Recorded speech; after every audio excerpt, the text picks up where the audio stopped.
ہمارے حضرت مرشد عالم رحمۃ اللہ علیہ کے ایک مرید تھے، عالم تھے، مسلم شریف پڑھاتے تھے. انہوں نے زندگی کے کوئی 25 سال مسلم شریف پڑھائی تھی.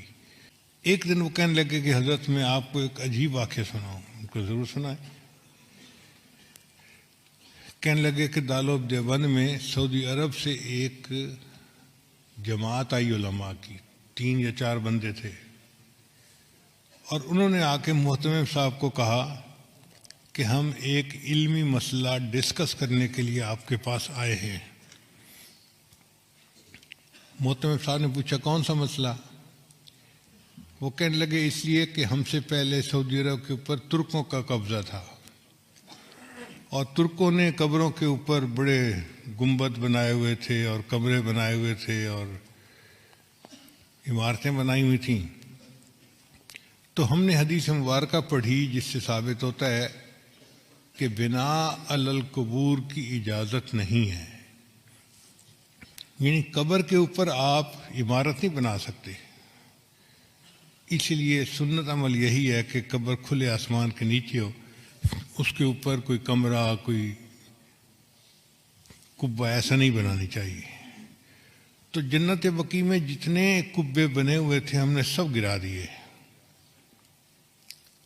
اب مسئلہ آیا گنبد خضرا کا. تو کچھ علماء کہتے ہیں کہ حدیث مبارکہ کی روشنی میں ہمیں گنبد خضرا کو بھی گرا دینا چاہیے.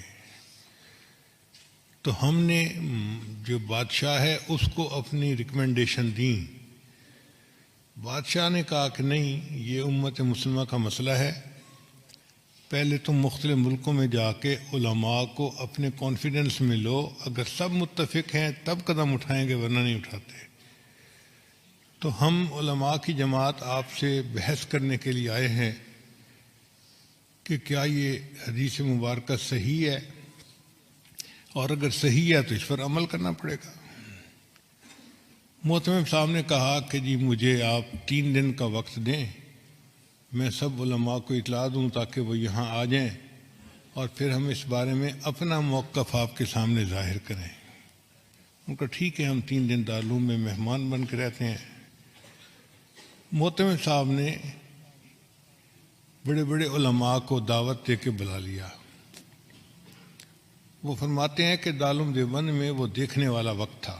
بڑے بڑے سب علماء، جید علماء ایک جگہ پر جمع تھے، جبال العلم سب ایک جگہ اکٹھے تھے.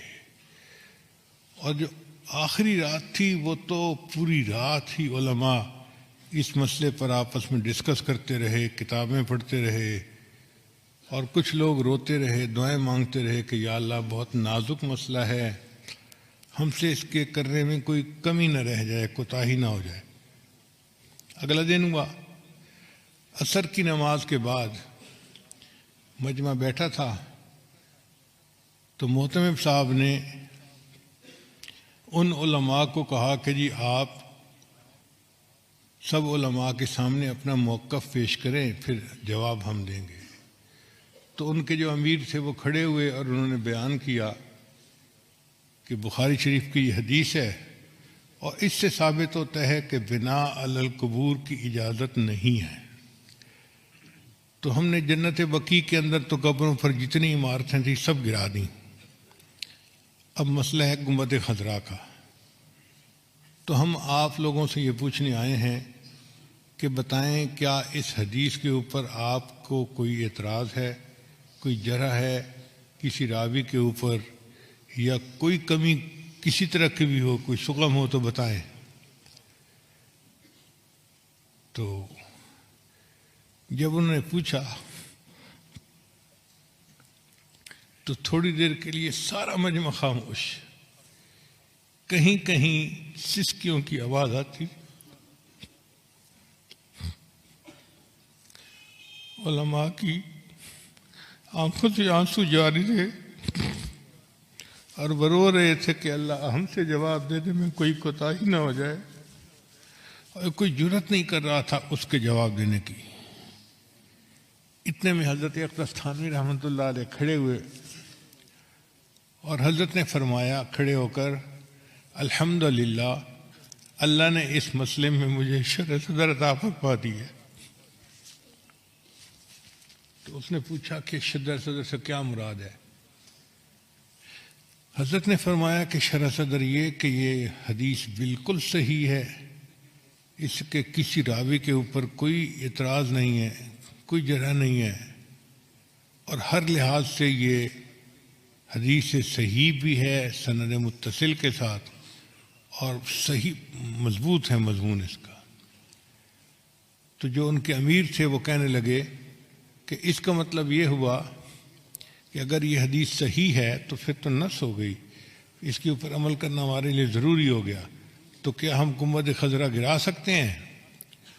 تو حضرت تھانوی رحمۃ اللہ نے جواب دیا، یہی تو شرح صدر ہے جو اللہ نے مجھے عطا فرما دیا، حدیث بھی صحیح ہے لیکن آپ گنبد خضرا کو گرا نہیں سکتے۔ اس نے کہا آپ کیسی باتیں کر رہے ہیں، جب حدیث صحیح ہے تو پھر اس گنبد خضرا کو گرانے میں رکاوٹ کیا ہے؟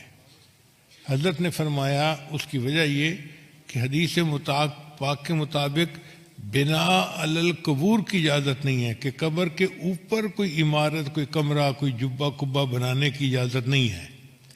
گنبد خضرا کا معاملہ الگ ہے، یہاں عمارت پہلے تھی، یہ حجرہ عائشہ تھا، اور نبی علیہ السلام کی قبر مبارک بعد میں اس کے اندر بنائی گئی، لہذا اب اس عمارت کو کوئی بندہ گرا نہیں سکتا۔ ایسا جواب تھا کہ وہ لوگ مطمئن ہو گئے۔ گنبد خضرا آج بھی ہے، اور اکابر علماء دیوبند کی عشق نبی کی دلیل دے رہا ہے۔